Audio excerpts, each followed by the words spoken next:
Hi everyone, Dr. Joe Thorogood here. Welcome back to Remarkable. This week's video is going to be a little bit different to what we've done before because we're not going to consider anything really to do with writing technique. We're actually going to ask some more fundamental questions about writing, about audience, purpose of writing, what writing should be doing and how it should be relating to the author. The reason we're going to ask these things is because before you put pen to paper or start tapping away on your keyboard, these fundamental questions can be examined. Now, they are often not examined, and that is the argument that is made in this book, Clear and Simple as the Truth by Thomas and Turner. It's an amazing book. It's the best book on writing I've ever read, which is bizarre because it doesn't actually really talk about writing techniques. It's all about those fundamental questions about the purpose of writing, the audience for writing, and the style you're writing in. I cannot recommend it enough. I'm not paid by the authors or the publishers to promote it. I just think it's the most helpful writing resource there is. If I had my way, I'd put it on the reading lists for every student at every university. I'm certainly going to put it on the reading list for my modules that I teach because it is just such an interesting and fascinating journey through what writing is and could be. The main argument of the book is that we should learn to write in this thing called classic style. Now, before we can talk about classical style or classic prose, we really need to think about style. So what is a writing style? Well, everyone has a writing style, you just don't know it, right? The same way everyone has an accent, but we never recognise our own accents. We only recognise the accents of those who are talking to us. Actors, skilled politicians, lots of people learn new accents and they can switch between different accents.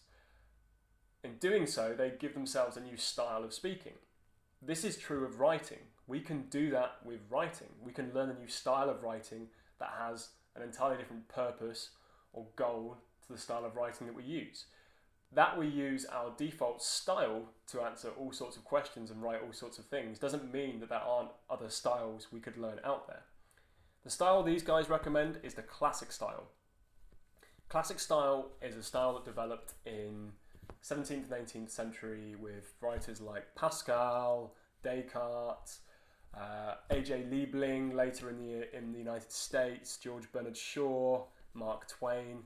And what defines the writing of these people and defines the style of classical style is a few things that really we don't think about when we're writing, but they are stances on an audience, on what knowledge is, what truth is, and the writer's purpose and job. So what does classical style say about some of these things? Well, let's first start with the issue of truth. Classic style believes that truth is something that can be presented and is independently verifiable. What that means is that, like a mathematics proof, truth can be independently verified. So if you remember back in like year 10 or 11, you might have done Pythagoras, and you might have looked at the triangles and right angled triangles, and we know that the two shorter sides of a triangle when added up and squared equal the square of the longest side, the hypotenuse. A squared plus b squared equals c squared. Now, you can accept that as truth because your maths teacher tells you that's true. Or you can go away and draw a right angled triangle, you can measure the sides and you can square them, and you can indeed prove independently that a squared plus b squared does equal c squared. You don't need the maths teacher to tell you that's true, you can independently verify it. Classic style treats truth as something that should be independently verified, or more correctly, that we should treat truth or treat what we're writing as something that can be independently verified. The relationship between the writer and the reader in classic style is one of symmetry. I know something you don't know. If you spent the time that I spent learning it, you could know it too. My job as a writer is to position you in such a way that you can see what I can see. Very much like two people walking out in the woodlands, one of them might say, oh look, there is a bird on that branch, and the other person can then look at the bird and indeed verify that there is a bird there. Next is, no matter what the subject is in classical style, it is treated as something that is concrete and verifiable and definite with defined borders, right? So you can use the classic style to describe making a cup of tea. You can use it to describe how to live a good life. You can use it to describe abstract ideas, the most esoteric philosophical debates, just as much as you could use it to describe what the best biscuit is. It's perfectly suited to all of these things because it treats abstract ideas like it would treat something very real and concrete. It's very, very versatile in that sense. Classic style is a window onto prose. The prose is a window onto the subject. You have a subject, it is a definite thing, no matter how abstract it is, and your prose is just positioning the reader to see what you see. That is the relationship, and that is how classic style treats writing. What does that mean, then? Well, what that means is that it's a very general style, and that actually there is some deception going on, right? Classic style will present inferences as truth, things that can be independently verified. So I am not saying my arguments are true, I am presenting them as true. It's a very subtle difference, but it's an important one, because it's what defines classical style. It can be completely wrong because of that. I can say something that's beautifully written in the classical style, and it could be completely incorrect. That's okay. The classical style treats truth as something that is presented, okay? It is then independently verified by the reader, so something can be independently verified as wrong by the reader and still be in the classical style. Anyone can learn classical style as long as you're willing to put in the hard work and accept its fundamental premises and assumptions about knowledge. It is not the only style, it is not the best style, it is just a useful style to know and a useful one for students. So why is it useful for students? Well, students tend to get bogged down in debates about what knowledge might be and the multiple ways that an argument could be presented and the differing opinions to theirs. They can write very hesitantly, they can hedge their ideas and they can equivocate. Thinking about the classical style will put you back on that straight and narrow because it will allow you to treat your argument as independently verifiable truths that I, the marker, will then go away and verify. It gives you the license to stop using conditionals like maybe and perhaps and probably, and of course this could be looked at in other ways, but what I'm saying is this: it allows you to get to the hard work of actually presenting your writing. It asks you to think about the relationship between reader and writer as well. So it asks you to think, before you put pen to paper, who am I writing for? Now remember, you're writing in classical style for an equal, and as the marker, I want you to do this because your job is to explain and show me what you know. In reality, as the marker, I probably know more than you about the topic, or more than you about the subject.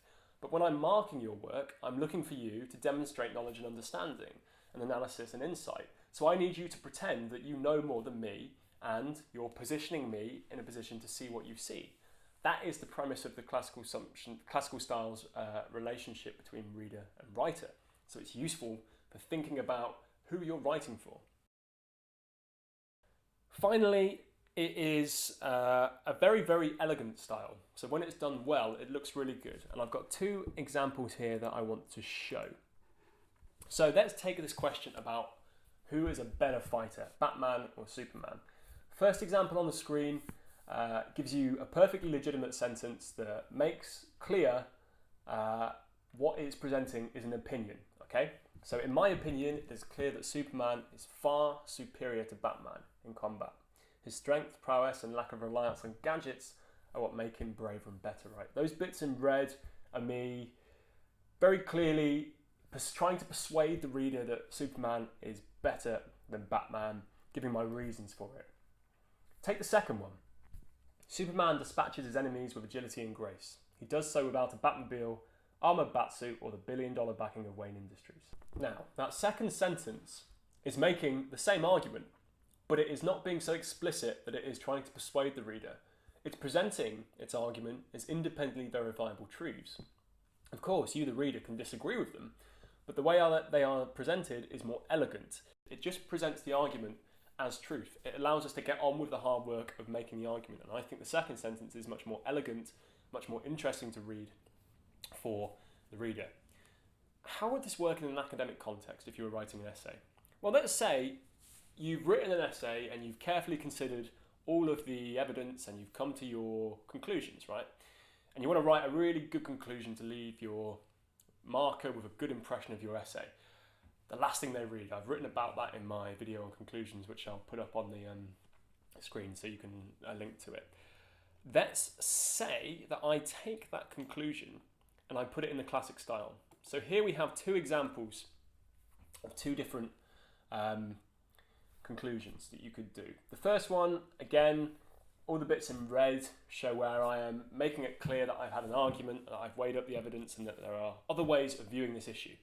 So we have phrases like, in conclusion, this essay has revealed the following broader pattern of historical urban change. Gentrification has both winners and losers. After considering this data on house prices, it's shown that gentrification can, not does, can cause property values to rise and may displace those that cannot afford them. And then we deal with the other side. On the other hand, as discussed in relation to independent businesses, such as coffee shops, it brings much needed capital investment to city centres, revitalising them economically and culturally. Very clearly labelling out the evidence looked at, showing that what it's saying is based on evidence and that it is an argument. Nothing wrong with that. I would happily mark something like that. It's not a bad conclusion.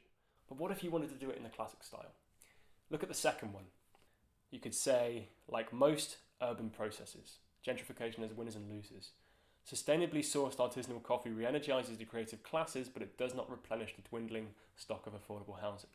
The same arguments are encapsulated in there. They are simply presented as truth. Now, I'm not saying they are true, but they are presented as truth. They can be independently assessed by the reader, me, the marker. I can agree with them, I can disagree with them, but they are not presented to me as arguments. I think the second one is more pithy. I think it's better to read, and I think it leaves the marker with a slightly more energized sense of your essay. It's a bit more elegant in its writing. It's not going to be appropriate for everything we ask you to do. If we're asking you to be reflexive, we're asking you to critique your own work, if we're asking you to critique some methods you might have used in a research project or in a dissertation, that kind of actual self-critical, self-examining tone of writing we're asking you to take is decidedly unclassical. That's fine. And in that instance, classic style is not appropriate.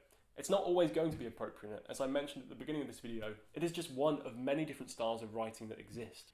But for thinking about clarity and simplicity and how to present arguments, the classic style and this book are just fantastic for getting students to think about their readers, the purpose of their writing, before they even put a pen on the page or start typing away on the keyboard. So thanks for watching, and I'll see you next time on Remarkable.